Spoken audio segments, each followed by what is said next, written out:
Olá e bem-vindos. O tema de hoje é turismo científico. É um conceito que, assim, à primeira vista, parece juntar duas coisas que não se misturam muito, sabe? A viagem de férias, o relaxamento e a pesquisa acadêmica super séria. E essa mistura que parece inusitada é justamente o que torna esse campo tão, mas tão fascinante. Não é só sobre ir a um lugar bonito, é sobre entender o que faz aquele lugar funcionar. Exato. E para nossa análise de hoje, a gente pegou um material incrível. É um dossiê da revista Rosa dos Ventos, Turismo e Hospitalidade. O editorial se chama Avançando o Reconhecimento e a Conceituação do Turismo Científico. E o que é muito legal é que não é tipo um texto só, né? É uma coleção inteira de artigos, de estudos. Juntos, eles dão um panorama muito completo do que está rolando nessa área. E o próprio título, Avançando o Reconhecimento, ele já entrega o jogo, né? Ele mostra que a gente não está falando de um conceito fechado, engessado. Pelo contrário, é um campo vivo que está se definindo, se descobrindo agora. É um conceito em construção, então. Sim, e por isso é tão interessante de olhar.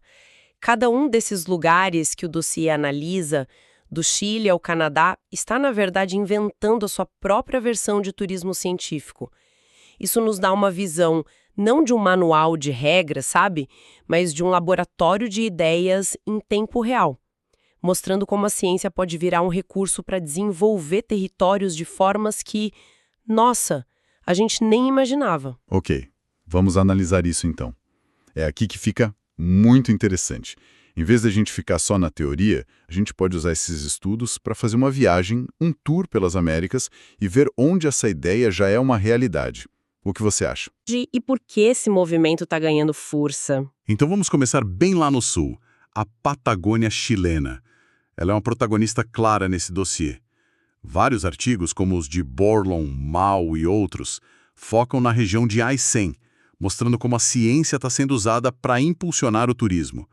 E tem um projeto específico que me chamou muito a atenção: o monitoramento participativo do Glaciar Exploradores. Ah, esse é um exemplo clássico, né? Pois é, a ideia é que o turista não só olha a geleira, ele ajuda a monitorar o recuo dela. É uma mudança de papel total. E essa é a virada de chave, não é?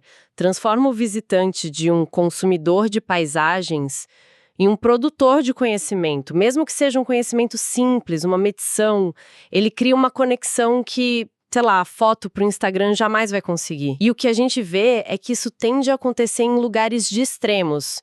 Paisagens que nos confrontam com a força da natureza. Isso continua na Argentina, certo? O estudo de Guma na Bacia Carbonífera de Santa Cruz, também na Patagônia, segue uma linha bem parecida. Usar o conhecimento geológico, paleontológico da região para criar uma nova rota turística. Exato. Tanto a geleira quanto a bacia carbonífera são o que a gente pode chamar de paisagens de conhecimento. A ciência não precisa ser importada para lá, ela emana do próprio lugar. Mas o interessante é ver como isso muda quando a gente sobe no mapa. Você está falando da Colômbia, porque lá os artigos mostram duas realidades bem diferentes. Exatamente. De um lado, a gente tem o estudo sobre as ilhas de São Andrés e Providência. É um ecossistema super delicado, onde o turismo científico surge como uma ferramenta de conservação. É quase uma necessidade para proteger o local. E do outro lado, o estudo em Santa Maria de Boiacá foca em algo completamente diferente, que é a percepção da comunidade local. Ou seja, o foco sai da paisagem e entra nas pessoas. O que mostra que não tem uma fórmula de bolo, né? O como fazer depende totalmente do lugar, das pessoas, e no Brasil a gente tem exemplos que misturam um pouco de tudo isso. Os artigos sobre os geoparques no Rio Grande do Sul falam muito dessa conexão: geologia, cultura local e educação. E tem também o roteiro geoturístico em Petrópolis, no Rio, que transforma trilhas comuns em aulas de campo sobre a formação das montanhas. O que prova que não precisa ir até uma geleira na Patagônia para encontrar turismo científico. Ele pode estar no nosso quintal, na serra que a gente visita no fim de semana. E o dossiê ainda menciona Costa Rica, com o seu foco já consolidado em conservação e o potencial no norte de Quebec, no Canadá, mostrando essa abrangência toda continental. Ok, então o mapa está traçado.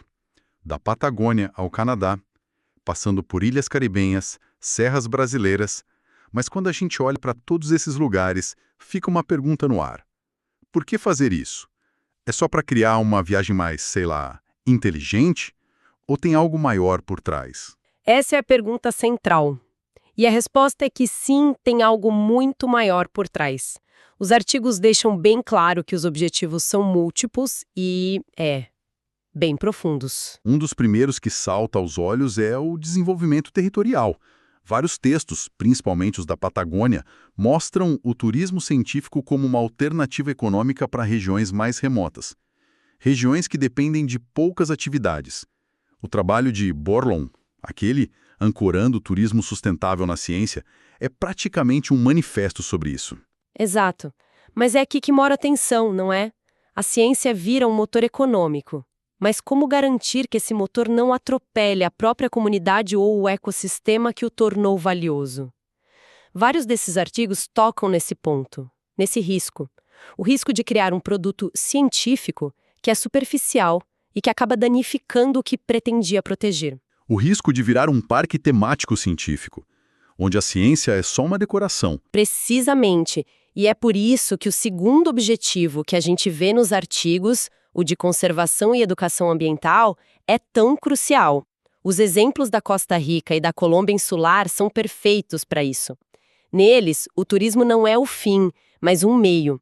A receita gerada e, mais importante, a consciência criada nos visitantes ajudam a financiar a proteção daquele ambiente. O turista, em tese, vira um aliado da conservação. E o terceiro objetivo, que fica muito claro, é o da divulgação científica pura e simples. Usar o turismo como uma ferramenta para popularizar a ciência, como diz o artigo do Conte e da equipe dele. É levar o conhecimento para fora dos muros da universidade. E aqui a gente volta para a ideia da relação de benefício mútuo. A ciência dá ao turismo um conteúdo autêntico, uma história real para contar, que vai muito além do "olha que paisagem bonita". E o turismo dá à ciência uma plataforma de alcance gigantesca. Pense em quantas pessoas, que talvez nunca lessem um artigo científico, podem ser impactadas por uma experiência dessas. E aqui entra um conceito que, para mim, é fascinante, que aparece no estudo do Glaciar Exploradores, a ciência cidadã. A ideia de que o próprio turista, a pessoa comum, pode participar da pesquisa, coletando dados. No caso da geleira no Chile, eles literalmente ajudam os cientistas a medir o recuo do gelo. Não é só olhar, é participar. Sim, e esse conceito, que já é discutido há um tempo na academia, como no trabalho do West em 2008 sobre turismo como ciência, ele borra as fronteiras. Você deixa de ser um espectador passivo e se torna um agente, mesmo que pequeno, no processo científico. Mas isso levanta outra questão importante. Esse engajamento é genuíno ou é só uma forma de gamificar a experiência turística para parecer mais interessante? Uma ótima pergunta. O que nos leva ao próximo ponto. Como se organiza uma iniciativa de turismo científico na prática, para que ela funcione de verdade? Para não cair nessas armadilhas, quais são as estruturas por trás da experiência? É o desafio de tirar a boa ideia do papel e fazer com que ela seja sustentável E ética. E os artigos nos dão várias pistas sobre esses bastidores. O primeiro ponto que aparece com muita força é o papel central das comunidades. O estudo de Bregolin e Rudzevich sobre os geoparques é categórico. Sem o envolvimento real da comunidade local, o projeto não se sustenta. Não pode ser algo imposto de cima para baixo por cientistas ou empresários. A comunidade precisa ser protagonista, não cenário. Se os moradores locais não se sentirem donos do projeto, não virem benefícios claros, seja na economia, no orgulho local, na educação dos filhos, a tendência é que a iniciativa se torne extrativista. Ela tira a história, a paisagem, o conhecimento e deixa pouco em troca. Faz todo sentido. E para garantir que isso não aconteça e para traduzir a ciência para o público, entra outro conceito-chave que o trabalho de Rudzevich e Bregolin menciona: a mediação científica. Esse é o coração da experiência. Não adianta nada colocar um geólogo super renomado, mas que só fala em jargão técnico, na frente de um grupo de turistas. A mediação é a ponte, é a arte de transformar dados complexos e teorias áridas em uma narrativa envolvente, compreensível. Então, o guia de turismo científico precisa ser, antes de tudo, um excelente contador de histórias. Um tradutor de mundos. Sabe, isso me faz pensar. Quantas vezes a gente viaja para um lugar incrível, olha para uma montanha, uma floresta, e não faz a menor ideia da história de milhões de anos que está ali na nossa frente? A mediação preenche esse vazio. Ela dá alma à paisagem. E para organizar tudo isso, comunidade, mediação, pesquisa, a gente começa a ver o surgimento de estruturas mais formais, certo? Um dos artigos, por exemplo, fala da proposta de criação de um observatório do turismo científico no Rio Grande do Sul. Isso soa como um passo para profissionalizar a coisa toda. Exatamente. É um movimento de deixar de ser uma coleção de iniciativas isoladas e apaixonadas para se tornar um setor mais coeso, mais estratégico. Um observatório pode monitorar impactos, criar padrões de qualidade, promover boas práticas. E essa articulação não é só local. O dossiê também cita a Rede Internacional para o Turismo Científico, a INST. O que mostra que existe uma conversa global acontecendo. O pessoal da Patagônia está trocando figurinhas com o pessoal do Canadá para descobrir o que funciona e o que não funciona. E essa troca é fundamental, porque no final das contas, o sucesso de qualquer uma dessas iniciativas depende de uma governança muito bem amarrada. Uma mesa redonda onde se sentam os cientistas, os operadores de turismo, os líderes comunitários e o poder público. Sem essa articulação, as melhores intenções morrem na praia. Então, o que a gente pode concluir com tudo isso? Depois dessa viagem pelas Américas, entendendo os porquês e os comos, o que fica de mais importante?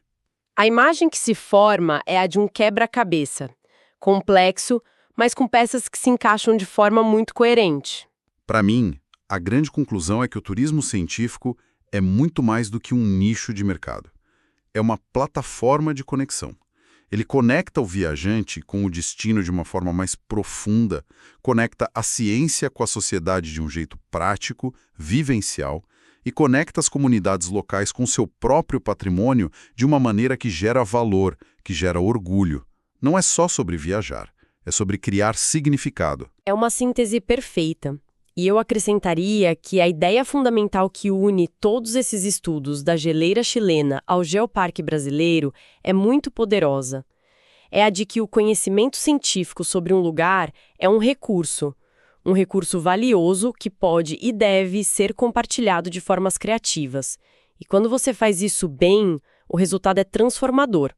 Transforma a economia local, sim, mas também transforma a nossa própria maneira de ver o mundo e o nosso papel nele. E isso nos deixa com uma reflexão final, um pensamento para levar para casa. Se o conhecimento científico de um lugar pode se tornar um atrativo turístico tão poderoso, que tipo de ciência existe no território ao redor de quem nos ouve que poderia ser compartilhada? Que história sobre a geologia sobre nossos pés, a biologia no parque da cidade, ou a cultura dos nossos bairros poderiam transformar a maneira como enxergamos um lugar que pensamos já conhecer?